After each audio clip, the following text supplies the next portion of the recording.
card we want to look at today is Ocvist.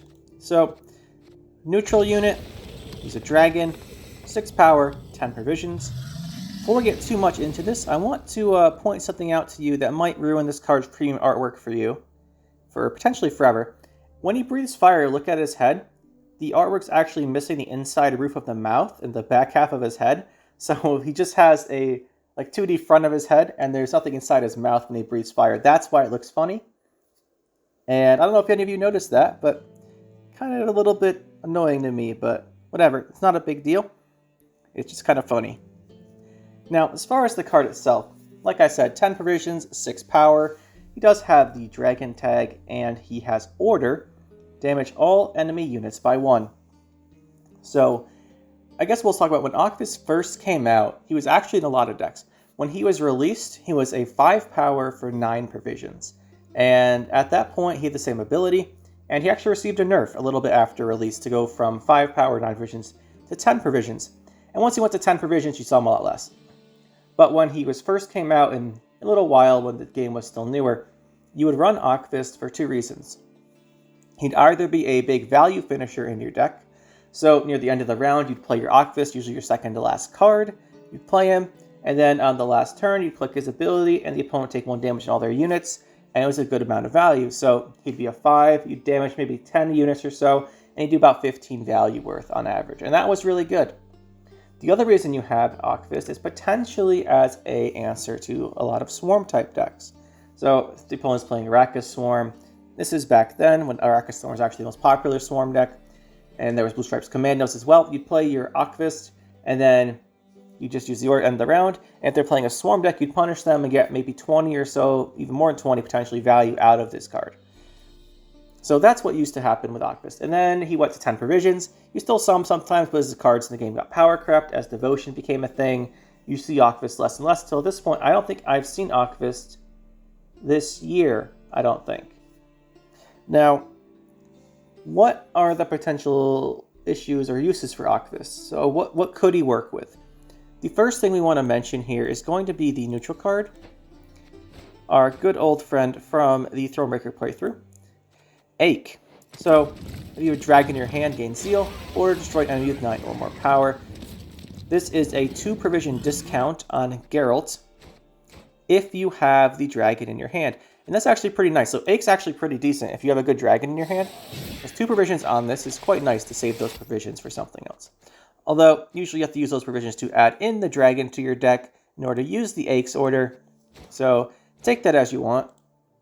But there is the one synergy we have with the dragon here. Notably, in Harmony for Scoia'tael, there are also dragons that can trigger the Harmony procs, but they have to be in the Scoia'tael, so it doesn't apply to Ocvist, but it's the only other synergy I'm aware of that works with the dragon unit tag. So Ocvist is pretty limited on that synergy there. As far as what he does, what he can work with, take a look at this art again while we're talking here. There's 2 real things that come to mind, right? So one of them being, well, 3. One of them being a trigger for some type of engine. So naturally that's going to be in Skellige, and we're talking about Dagger and potentially Greatsword, right? So something's damaged, Dagger boosts himself, you damage everything with Ocvist, you get a bunch of boosts, potentially. You have the Greatsword, so when you damage enemy unit, he heals. And he can go up to a 10, he can heal himself up by those 6 points pretty quickly. The issue here is, why would we run Ocvist? We can run our good old friend here, Wild Boar of the Sea. So Ocvist is 2 power more, 1 less provision, so that's pretty good.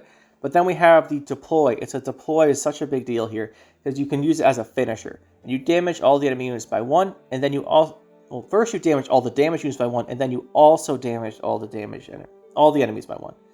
So that's actually quite a lot of value, and it's a deploy, which makes it so much better than Ocvist, especially considering Skellige is a faction that very often wants to run Devotion. You don't run Devotion in stuff like Onslaught or Self-Wound, because you need certain cards there, but in a lot of other decks for Skellige, you do like to run that Devotion, so you can use the cards like Iced, like your, where is the Herald? Herald, and your good old Skjortle. So usually you like to have Devotion. And there's not really that many other decks that really synergize with having this damage. And there's better ways to do it in Skellige that don't require to use a neutral card. So that is one thing to point out here. So as far as an engine synergy, that's really the only one you have is doing that in Skellige, and he does not great at that because it's better things, and he's a neutral, and it's not a deploy. So that's the one case we're talked about kind of gone. The second case, and what he was usually used for, was just as a really big value play near the end of the round. So you'd play him, he'd be a 5, you click the order, get like 10 value, 15 for 10 or 15 for 9, depending on if it was after he's nerfed or not. It was actually pretty good value for a long time. But then as cards got stronger, nowadays that's not great, especially when it's tied to that order. So it's not amazing, is what I'm saying here. And if we look at cards compared to today, it just doesn't really cut it as a comparison, right? You have to get the order off. 1 damage to everything's not great because self-wounds become more popular. And the big deal here is since Ocvist came out, we had the addition of armor. So we look at the cards with armor. There's actually quite a few cards with armor at this point. And when you're playing your Ocvist, that 1 damage will get negated on these armor cards. That's not great. Dwarves are pretty popular, and it's just not going to do anything against them because they're all going to have the armor. So stuff that does damage like this, like Ocvist Order, isn't really great in a lot of cases nowadays. And the big point I want to talk about here is we're looking at cards that are similar to Ocvist. If he's not great as that value card, why not? Well, let's take a look at comparisons. What is he good against? He's good against decks that make a lot of units, and he's good against... Well, he's good against decks that make a lot of units, right? And he has an advantage over some of the other cards that counter those in that a fair amount of his power is in his 6-point body. So we take a look at the other comparisons here, which we will right here. The big ones we want to talk about are the... where is Lacerate? So Lacerate's similar, right? It's supposed to punish people who bro stack but taking onto units. And it does that pretty well. It does 2 damage to everything on that row, and it's 6 provisions. So the issue here with Ocvist is that if we compare it to something like Lacerate, if the opponent has 8 units and there's 4 on each row, this is the best case for Ocvist over a row punish card. Because he damages all enemy units, not all enemy units on a row. So it's the best case for him over a row punish card is the opponent is splitting the units up. Can't talk. They're splitting the units up between 2 rows. So if they do that, your Lacerate's going to hit for 8 if they have no armor, but your Ocvist will also hit for 8, and in doing so, he's got that 6-point body, so he'll play for quite a bit more. Supposing you get the order off, we're just assuming the order goes off for all of this. Now, the upgrade from the Lacerate that came out with the addition of armor was Surrender. So remove 2 armor from all units in a row and damage them by 2. This is much better at doing the row punish than the Lacerate is, because units have armor, especially against dwarves, which are a very, very heavy row stacking deck. This helps quite a bit, but Ocvist doesn't have this remove armor, and again we have the same issue where he's much better against decks that spread all their points out and don't row stack as much, because there's much better row punish cards than him. So he's not great at row punishing. If you want to row punish, you run Lacerate, you run your Surrender, you run Igni, you run Yurden. Those are the cards that really do well in row punishing. So he's not row punishing. What's he best against? Like I said, cards that spread out their unit and make a lot of units, and those decks are swarm decks. Now, most popular swarm decks of that kind being the Deadeyes from the Scoia'tael, the used to be Blue Stripes Commandos would be pretty good for this, although you don't see them very often anymore, and the Firesworn Zealots. Although when they transform into Flaming Rose Footmen, you have the problem that they all have 1 armor, and Ocvist Order gets completely blocked. So, gotta keep that in mind. But those are the type of decks you'd imagine he would be good against, because they make a bunch of units, they don't have to row stack them, and you can do pretty well there. The issue is, if we talk about him in that context, we have to compare him to what already exists. And we have Lambert, wherever Lambert happens to be here. Yeah, here he is. So, Lambert has deploy damaged M unit in all its copies by 2. These decks that make a lot of units tend to have them all be the same name. Arachistro, Firesworn Zealot, Elven Deadeye. And then he does 2 damage to all those copies. And this is just better in most cases than Ocvist. Same provisions, same power, deploy instead of order, and it hits a little bit harder on those units and can answer them after they've been boosted a point or 2. Because if you just play Ocvist and then, so say they spawn, let's just, for example, say that they play the card that spawns 4 drones, and then it's an organic, so like a 5th drone, and then they use all their leader charges. Let's just say they do that. You got 9 drones. You play Ocvist. They boost all their drones up with Chimera. They're all 2, and you use Ocvist order. You can't kill all the drones. Whereas Lambert could, even after they just play the first drones, you can then play Lambert and blow away all the drones. They don't have them anymore. But Ocvist is 1 damage. It's slow, so you can't answer the swarming immediately with him. That hurts him there, and Lambert just does more damage to them. And Lambert just answers that kind of deck better. And then if you're thinking about a deck, well, maybe they have a bunch of stuff with different names. If you really want to do damage to a bunch of units, you play Yennefer. Usually you don't play Yennefer because this doesn't come up very much, but you could, because Yennefer damages all other units by 2. She hits your own units as well, but if the opponent's playing so many more units than you that you feel you need this kind of damage, then she would be an option. But basically here, we're just trying to say that Ocvist's role as a card to answer Swarm doesn't really work out most of the time. As when you're answering Swarm, the best thing about answering Swarm is that you kill the tokens.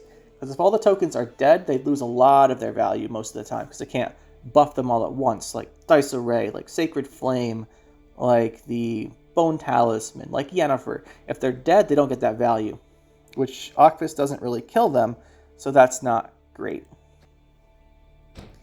And then, so we have him not being a great answer to Swarm, not being a great value play, and not being a great card to trigger engines in something like Skellige. So where does that leave him? He has the Ache synergy, which is fine. That's not terrible, but he really just doesn't have a place right now. And that's kind of sad, because I like Ocvist. And he used to be a good card.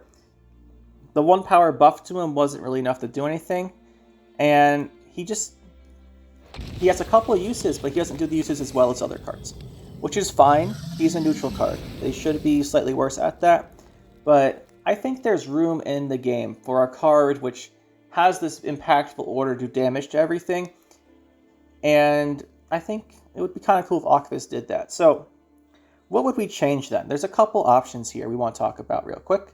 How I would like to see Ocvist changed. 1, I'd like to see him have the back of his head back and the inside of his mouth, although I don't know if he ever had it, so that it stops bothering so much. We could fix that. That'd be a good start. Second of all here, we would like to have him have some more value. There's 2 ways we can go about this, in my opinion. We could either cement his role as one of those things, right? Either as a big tempo card with a lot of value at the end of a round, like he used to be played for, or you could go more into well, I guess there's 3. We can do that, give him more value, potentially, at the end of the round. We could make him be easier to trigger, so the order might have a condition on it. And then you would have a third option here, where you just embrace one of his roles and put him into it better, like more specialize him.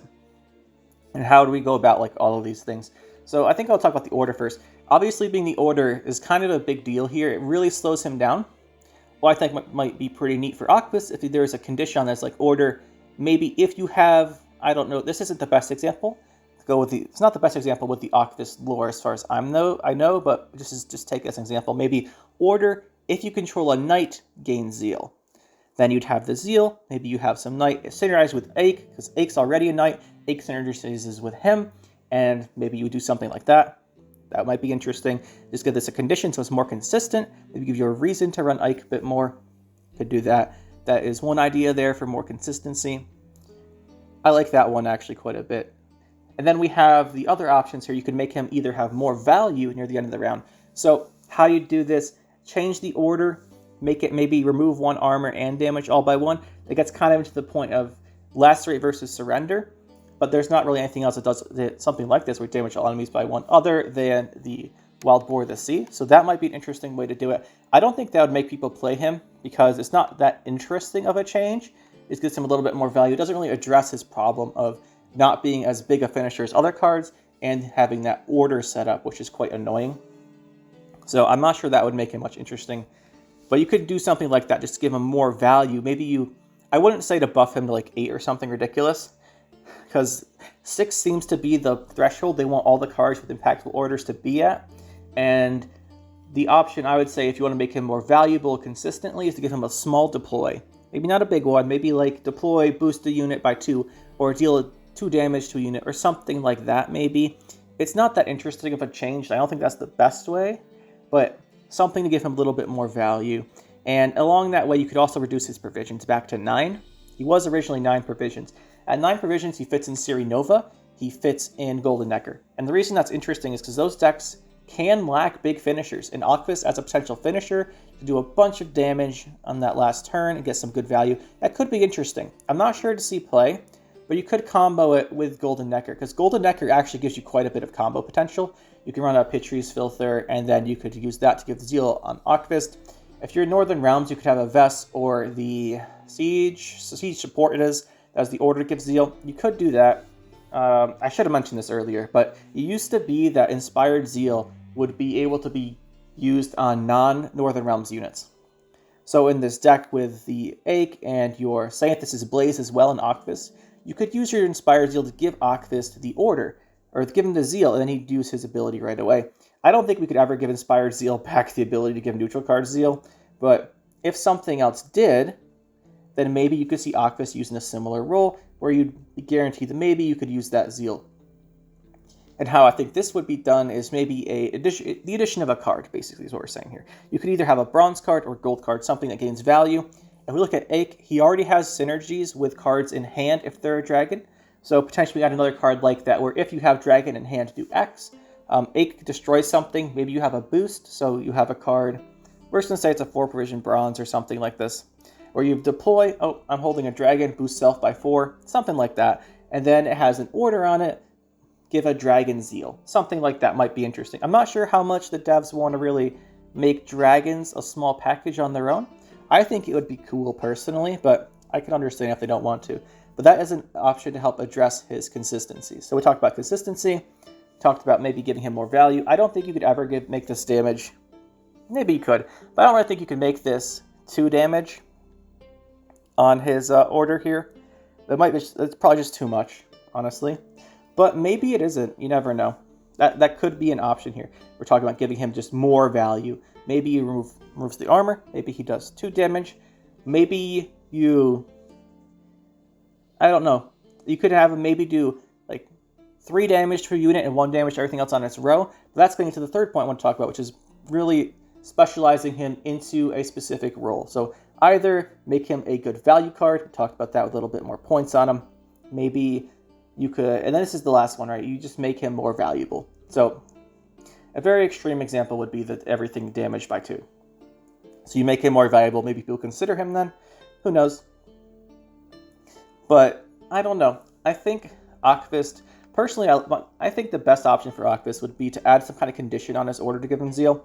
I do like something like, if you control a knight, give him Zeal, because Ache's a knight, and then maybe we add 1 more card that synergizes with the dragons, and it might be pretty cool. And that has the order to give a dragon Zeal potentially. I like that idea. If he goes to 9 provisions, you could fit him into Siri Nova type decks, which might be pretty good. He was originally 9 provisions, and I don't really see a problem with going back to 9 provisions, honestly. But I would like to see him have a little bit more of a rework than that, because Ocvist is pretty cool, and I would like to see him played again. What do you guys think about Ocvist? How would you change him? Do you like him how he is? Do you ever see him played? Have any uses? Do you remember when he was good? Let me know. And let me know if there's any other cards you want to see me talk about in the future. And thanks for watching.